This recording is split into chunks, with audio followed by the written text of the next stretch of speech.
Close look at the latest F-16 versions. Preparation, taxiing and takeoff. F-16 fighting Falcon. U.S. Military Army. It's the no-win situation that can only be imagined by U.S. military officials tasked with preparing for a worst-case scenario, conducting a preemptive strike on North Korea. With little time to evacuate, millions of innocent citizens would be caught in the crossfire if the U.S. and its regional allies were to initiate a first strike that would almost certainly result in high casualties on both sides. Friday morning, President Donald Trump warned on Twitter that military solutions are now fully in place, locked and loaded, though he said hopefully Kim Jong-un will find another path. Quotation mark. A military operation would consist of a swift and multidimensional attack, as the fight would be defined by the first minute of combat, according to Jerry Hendricks, a retired Navy captain and senior fellow at the Center for New American Security. While Hendricks has not been briefed on the specifics of a possible preemptive strike option, he told CNN that the operation would likely include several strategies aimed to neutralize North Korea's defensive and counter-strike capabilities.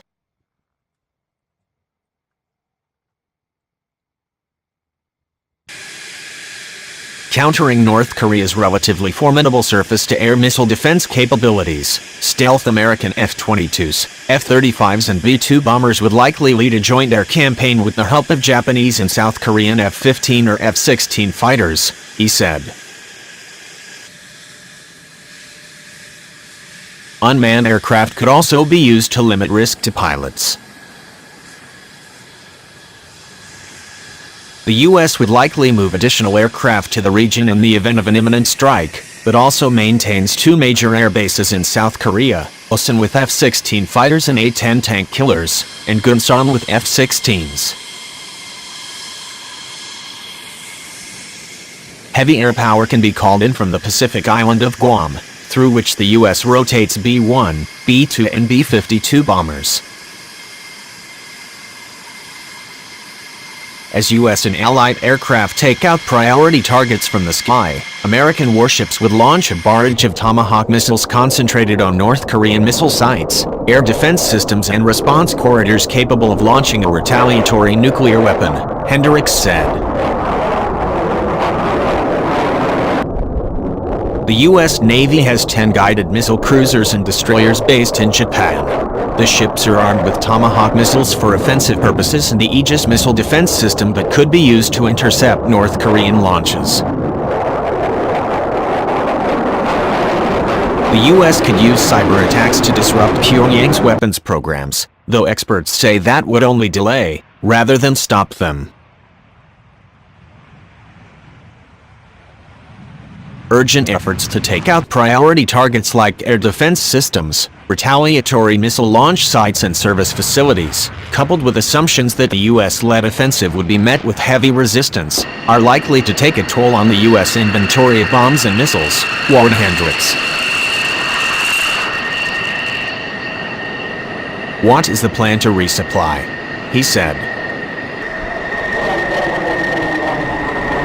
The U.S. would need to ensure it had enough bombs, missiles and electronic warfare planes to destroy or disable North Korea's air defenses before deploying its heavy bombers, likely B-1s stationed in Guam, needed to strike North Korea's fortified nuclear weapon sites, according to Carl Schuster, a former director of operations at the U.S. Pacific Command's Joint Intelligence Center.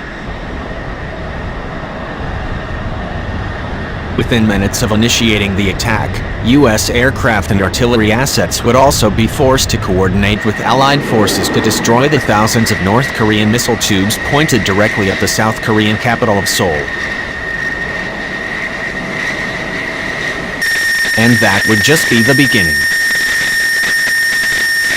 The problem is not hitting North Korea, it's what happens next, Joe Cirincione, president of the Plowshare Fund, an organization working to stop nuclear proliferation, told CNN.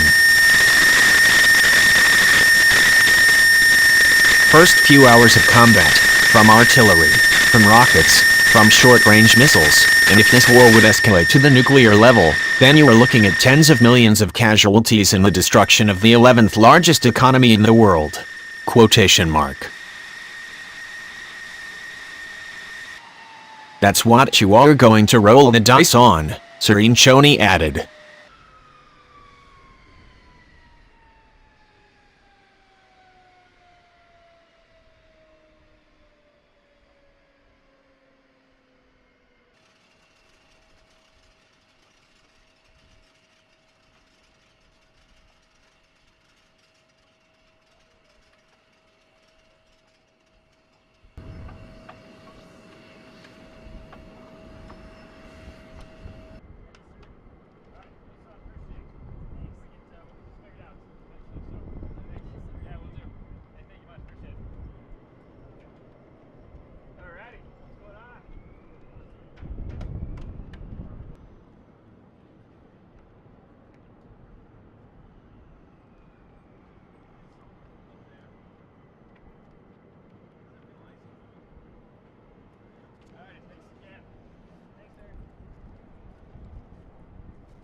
you much for the jet. I appreciate it. Great launch. It was a crazy day.